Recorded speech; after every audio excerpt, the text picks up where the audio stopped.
பாலாஜி வணக்கம். யூபிஐ மூலமாக மேற்கொள்ளப்படக்கூடிய டிஜிட்டல் பண பரிவர்த்தனைகளுக்கு புதிய கட்டணம் விதிக்க மத்திய அரசு ஆலோசனை மேற்கொண்டு வருவதாக வெளியாகக்கூடிய செய்தி என்பது சாமானியர்கள் முதல் அனைத்து தரப்பு மக்கள் மத்தியிலும் அதிர்ச்சி ஏற்படுத்தியிருக்கிறது. காரணம், நம்மில் பலர் பெரும்பான்மையான மக்கள் பயன்படுத்தக்கூடிய பண பரிவர்த்தனை பொறுத்தவரையில் போன்பே, ஜிபே மூலமாக நாம் பண பரிமாற்றம் செய்து வருகின்றோம். அதற்கு கட்டணம் விதிக்கப்பட்டால் அது மிகப்பெரிய ஒரு நெருக்கடி ஏற்படுத்தும் என்ற ஒரு கருத்து பரவலாக இருக்கின்றது. இந்தியாவில் இன்று தெருவோர கடைகள் முதல் பெரிய பெரிய ஷாப்பிங் மால், அனைத்து வணிக நிறுவனங்கள் வரை யூபிஐ பரிவர்த்தனைகள் நடந்து வருகிறது. போன்பே மூலமாக பணம் செலுத்துவது, ஜிபே மூலமாக பணம் செலுத்துவது போன்ற யூபிஐ பரிவர்த்தனைகள் மேற்கொண்டு வருகின்றது. இன்று அனைத்து தரப்பு மக்களிடமும் இந்த யூபிஐ பண பரிவர்த்தனை என்பது மிக எளிதாக, சுலபமாக அவர்கள் கையாண்டு வரக்கூடிய ஒரு நடைமுறையாக இருக்கின்றது. பெரும்பாலும் 90 விழுக்காடு பண பரிவர்த்தனைகள் யூபிஐ மூலமாக தான் நடத்தப்பட்டு வருகின்றது. அந்த அளவுக்கு டிஜிட்டல் மயம் என்பது இன்று பறந்து விரிந்து காணப்படுகிறது. மத்திய அரசுடைய ஊக்குவிப்பின் பேரிலும் அதனுடைய முன்னெடுப்பின் பேரிலும் டிஜிட்டல் பண பரிவர்த்தனை என்பது அதிகமாக இருக்கின்றது. அப்படி மேற்கொள்ளப்படக்கூடிய டிஜிட்டல் பண பரிவர்த்தனைக்கு கட்டணம் வசூலிக்கப்பட்டால் அது மிகப்பெரிய நெருக்கடி மக்களுக்கு ஏற்படுத்தும் என்பதில் மாற்று கருத்து இல்லை. இந்த நிலையில்தான் தேசிய கொடுப்பனவு அமைப்பால் கடந்த 2016ஆம் ஆண்டு அறிமுகப்படுத்தப்பட்டதுதான் இந்த யூபிஐ தொழில்நுட்பம். இன்று அனைத்து மக்களும் அதை பயன்படுத்தி வருகிறார்கள். அது பிரிக்க முடியாத ஒன்றாகவே மாறிவிட்டது. இந்நிலையில் தான் 24 மணி நேரமும் ஒரே நொடியில் ஒரு வங்கி கணக்கிலிருந்து மற்றொரு வங்கி கணக்கு பணத்தை நேரடியாக அனுப்பக்கூடிய வசதி தான் இந்த யூபிஐ.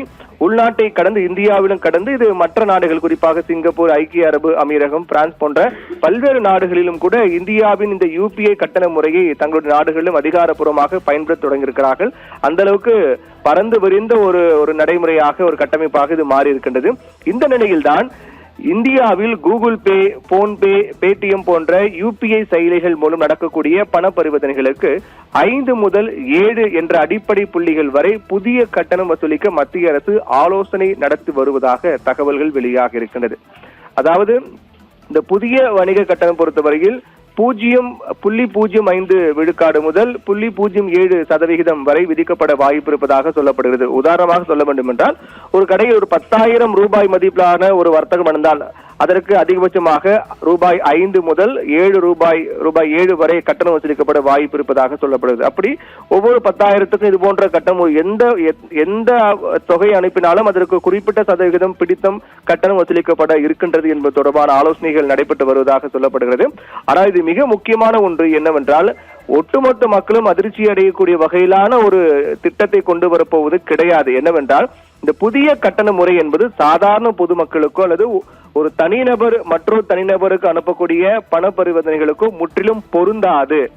அந்த வகையில் இது பற்றி மக்கள் யாரும் கவலைப்பட வேண்டாம். இது யாருக்கு பொருந்தும் என்றால், இந்த கடைகளில் இருக்கக்கூடிய QR கோடு மூலமாக நடக்கக்கூடிய பெரிய அளவிலான வணிக பரிவர்த்தனைகளுக்கு மட்டும்தான் இது கட்டணம் வசூலிக்க திட்டம் தீட்டப்பட்டு வருவதாக ஆலோசனை தான் இன்னும் நடைமுறைக்கு வரவில்லை. அப்படி நடைமுறைக்கு வந்தாலும் கூட சாமானிய மக்கள், தனிநபர்கள் எந்த வகையிலும் பாதிக்கப்பட மாட்டார்கள். அவர்கள் எப்போதும் போலவே இந்த பண பரிவர்த்தனை மேற்கொள்ளலாம். மாறாக யாருக்கு இந்த திட்டம் கொண்டு வரப்படுது என்றால், பெரிய பெரிய கடைகள் QR கோடு மூலமாக நடக்கக்கூடிய பெரிய அளவிலான வணிக பரிவர்த்தனைகள் மட்டும்தான் கட்டணம் வசூலிக்கப்படலாமா என்பது குறித்து ஆலோசித்து மட்டுமே வருகிறார்கள். இன்னும் முடிவாகவில்லை. தற்போது இந்தியாவில் யூபிஐ பரிவர்த்தனைகள் முற்றிலுமாக இலவசமாக தான் வழங்கப்பட்டு வருகின்றது. இதற்கான உள்கட்டமைப்பு மற்றும் தொழில்நுட்ப செலவுகளை வங்கிகளும், கூகுள் பே, போன்பே போன்ற நிறுவனங்களுமே ஏற்றுக்கொண்டு மக்களுக்கு இலவசமாக தான் வழங்கிக் கொண்டு வருகிறார்கள். டிஜிட்டல் பண பரிவர்த்தனை உள்கட்டமைப்பை மேலும் வலுப்படுத்தவும், வங்கிகளுடைய பராமரிப்பு செலவுகளை சரி செய்யவும் இந்த மிக குறைந்த கட்டண முறையை கொண்டு வர நிதி அமைச்சகம் தீவிரமாக பரிசீலித்து வருவதாக கூறப்படுகிறது. இது நடைமுறைக்கு வந்தால் பெரிய பெரிய கடைகள் பெரிய அளவிலான தொகைகள் QR கோடு மூலமாக ஸ்கேன் செய்து பணம் அனுப்பும் போடும்போது மட்டும்தான் ஒரு குறிப்பிட்ட தொகை பிடித்தம் செய்யப்படும்.